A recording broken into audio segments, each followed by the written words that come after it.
If you're wondering how messy tomorrow's by-election might get, here is your answer. Voters are chasing down bribers.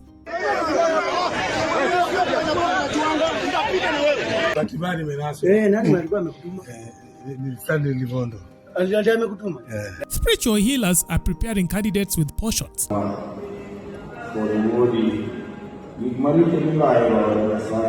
And some constituencies look more like forward operating military bases than polling zones. With hours to go before ballots open in Malava, Kasipul, Mbeere North, Magarini and Narok Town, things are less democratic exercise and more live-action thriller.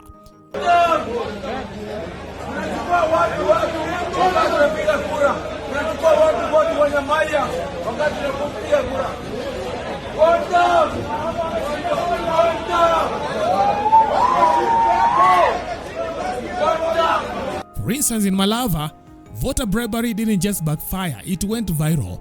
A man only identified as Sonko from Lucky Sama was caught red-handed, allegedly dishing out cash to sway supporters towards UDA's candidate and away from opposition candidate Seth Panyako.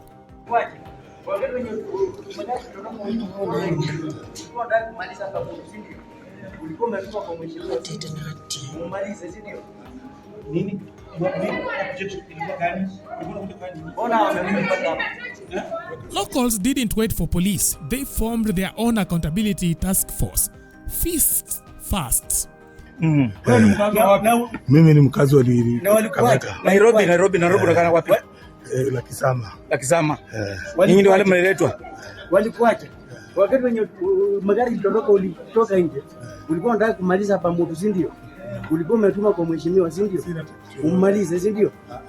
A rough citizen's arrest turned into what can only be described as a politically motivated massage, culminating in Sonko confessing on camera that he was sent by state operatives. Mimi ndio simuka mbai. Guni ya Livondo. Tulikuwa tumekuja kuiba kura ya Panyako, lakini haiwezekani. Tunaomba watu wa Malava, pigeni Panyako kura.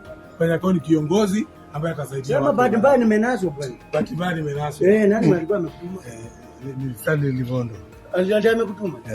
Na wao watu wako wapi? Ndio magari yamekuja nayo kwa wapi? Sijui ndugu yangu sana. Hujui na magari zimekuja paka hapa karibu 5. Sijui saizi kwa wapi. Not long after, a vehicle suspected to be ferrying bribe money was intercepted by an angry crowd, baying for justice and threatening roadside verdicts.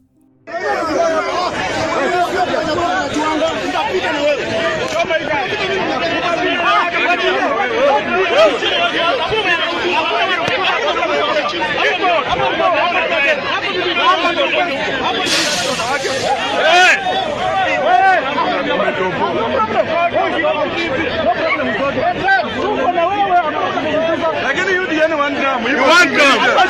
UDN one term. Haina shida, lakini muache term yake. Lakini UDN one term. Lakini muache term yake. Hata wapende wasipende wataenda nyumbani. Hayo pesa kwa hiyo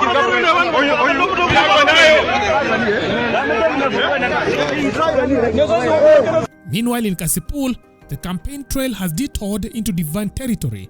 Independent candidate Philip Aroko, locked in a tense face-off with Boyd Were, was caught on video undergoing a spiritual cleansing. Candle in hand and face full of herbal mystery liquid, Aroko knelt before his spiritual leader in what looked like an exorcism/campaign strategy session.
In Mbeere North, forget rallies. Residents are seeing convoys of armored vehicles.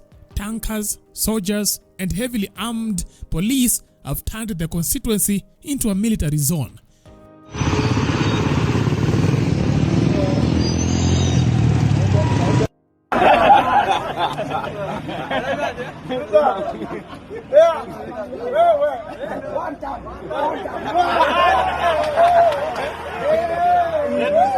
With the opposition leaders claiming this is the staging ground for an electoral haste.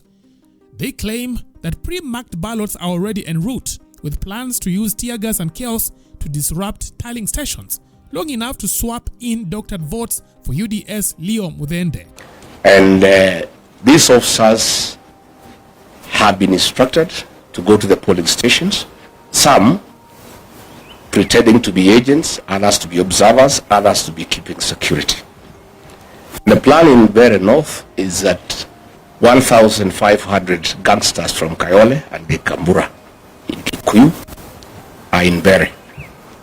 And their mission is to create chaos outside the polling stations so that the police officers inside can create more chaos, pretending to be agents.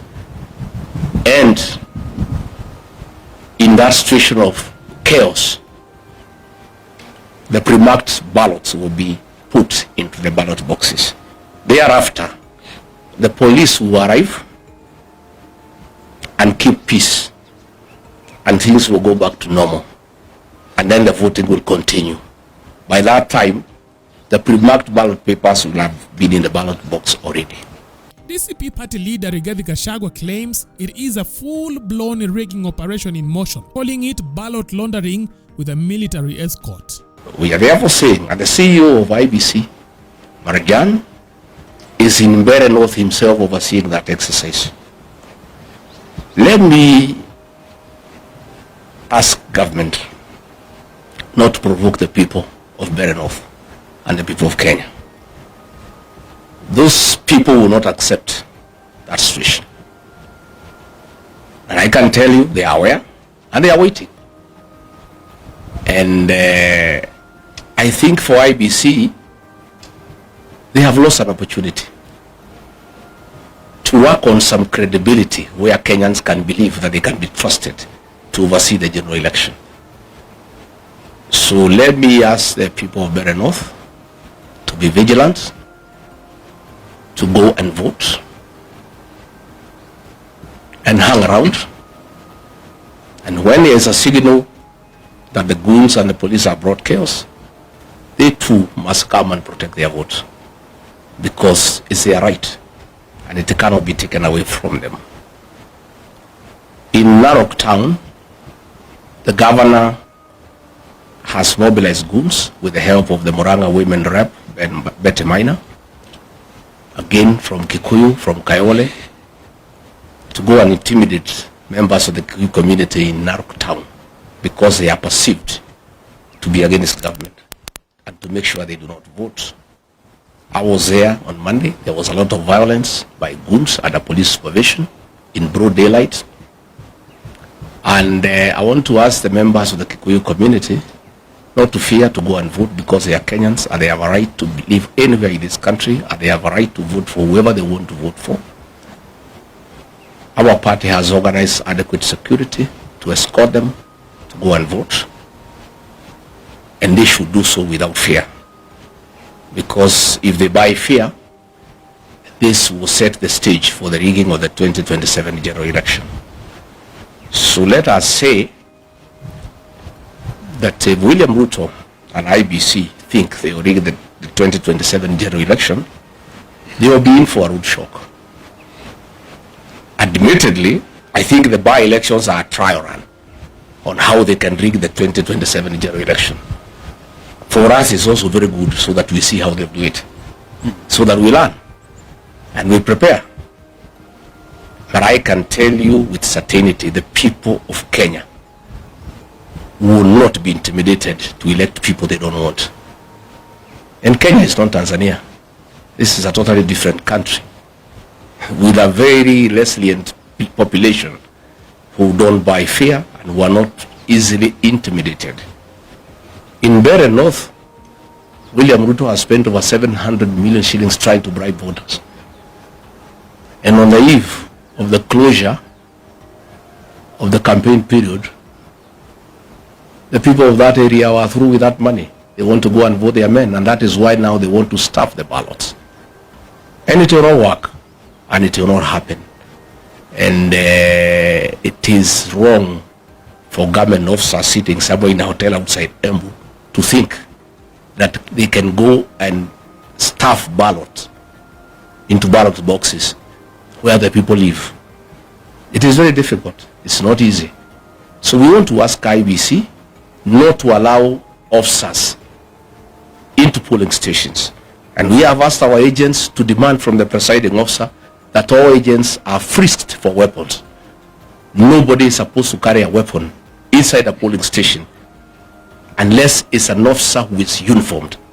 Anybody else, whether you are an agent, whether you are an electoral official, you cannot carry a firearm inside the polling station. Those firearms are meant to intimidate the other agents, to intimidate the electoral officials, and therefore we have asked our agents to refuse the voting to begin until all people inside the polling station have been frisked for firearms, so that there are no firearms within the polling station. And I think once that has happened, voting should go on, and the counting should go on, and whoever has won should be announced.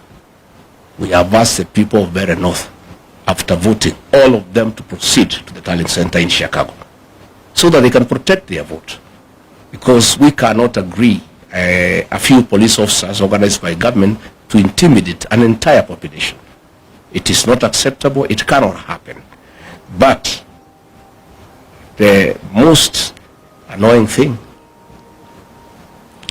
is that IBC has the guts to print ballots and give them to government. It's so sad. And they expect anybody to believe they can carry out a free and fair general election. They are going to set this country on fire.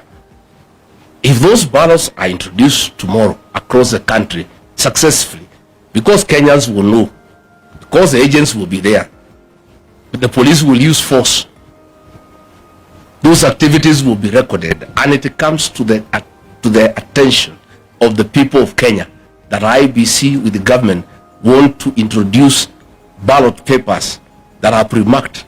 Kenyans will be ready. And it will not be easy. And they will set this country on very, very, very serious tension for the next 2 years.